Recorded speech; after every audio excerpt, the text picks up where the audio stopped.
In this video we are going to install a radiator in a Polaris RZR 900 XP. Here at Totally Cool Products we like to build the biggest radiator that fits in the stock location.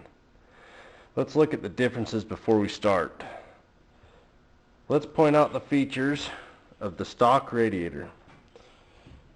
We have the stock radiator here. This one is only 1 inch thick. It is also only a single pass radiator, meaning the coolant comes in the top, goes down, and then comes out the bottom outlet back to the engine, meaning it only goes through the radiator once before it cools the engine. The fan is a 12-inch fan. It is rated at 1100 CFM. Okay, for our radiator, we'll set these two side by side real quick. As you can see, there's quite a bit of difference between the two. Set this off. Our radiator is 2 1/4 inches thick. It is a triple pass, meaning it comes in the top inlet, goes across the top third, down, back across the middle third, down and across the bottom third, and out to your engine. That's 3 times that coolant passes through the radiator core, allows much more cooling for your engine. Also, we have a bigger fan. We mounted on a 13-inch ball fan. This has got a CFM rating of 1710 CFM. Quite a bit bigger. Fits in the stock location. How about we get to the install? Before we get to the install, I'd like to mention we are the only company making this thick of radiator for the RZR 900 XP. We also have it available in a mudder version. So make sure you do your research and you get the best bang for the buck. Now let's install this. Okay, to start this install, you're going to need to remove the hood, this plastic piece, and this whole front clip. I've already gone ahead and taken a lot of the screws out to save some time. You're going to want to unclip your headlights. Make sure you get all the bolts and clips out.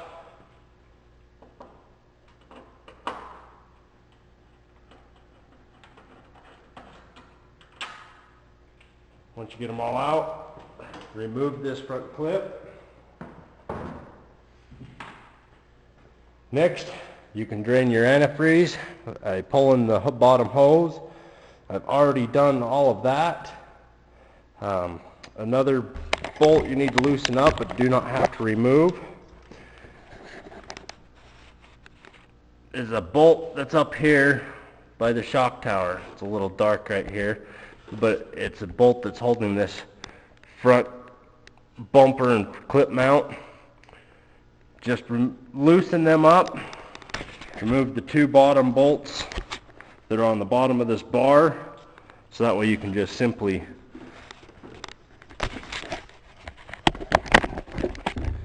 make it to where this pivots up and out of your way. Don't have to remove it completely. Once the fluid's drained and you got all your hoses unhooked, unclip your fan, slide this up, lift it up, and slide it out of the way. Now that you have your radiator out, you need to remove the bottom grommets that are on the pins. Slide these top grommets out with their metal bushings. And also you need to cut off the stock clip to wire to the other fan so it'll plug right back in the way that you took it off. Okay, I've already wired the stock clip with the 2 butt connectors, heat shrink butt connectors that we send. Got them wired up blue to red, black to black. You're going to take these grommets that had the metal bushings in them. Go ahead and install these.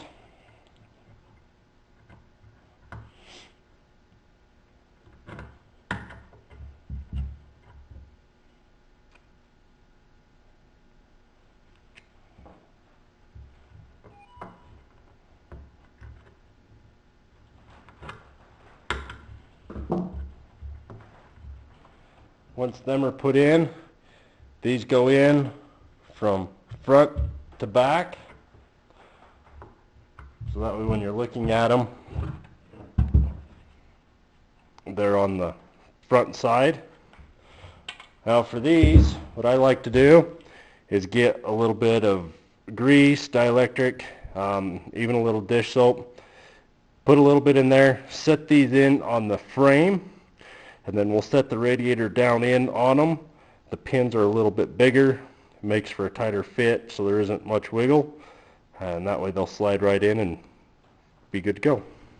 Okay, so I've already got the pin bushings put in the frame. Next thing, we're going to take this upper radiator hose and we're going to take and just slide it behind this frame, bring it back over here to the driver's side. We're doing this because we triple passed. So just bring that over, set it right there on the driver's side of the frame. Now lift this bracket up. You may want to have somebody give you a hand, that way you don't drop this or ding the pin. Bring that in there, set it down in the pins. Line it up on the top, push your bracket in, go ahead and put your top radiator bolts in,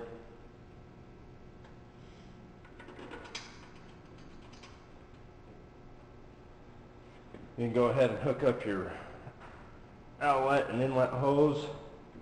You're going to take this vent tube that used to be over here on the upper driver's side, you're going to bring it over here, slide it under this plastic, and you have a brass nipple on this passenger side upper. So what you're going to want to do is make sure you set it where you want it, cut off the excess, remove the clamp off the piece you cut off, slide it on the hose, slip that on the nipple, tighten all your clamps, tighten up all your bolts, put your bolts back in the bottom bracket. Don't forget to tighten up your bolts on the upper part of this bracket. Go ahead and bolt your plastics on, put your front clip on, fill it up with fluid. Make sure you follow Polaris's procedure for bleeding air out of the cooling system. I'm going to take a minute, explain to you how the mutter version works that's available for this. What it is it's got about 4 to 5 fins less per inch in the radiator core, which allows the mud to flow through this core, allows you to keep the air flowing across the fins, keeping this radiator cool, keeping the coolant cool.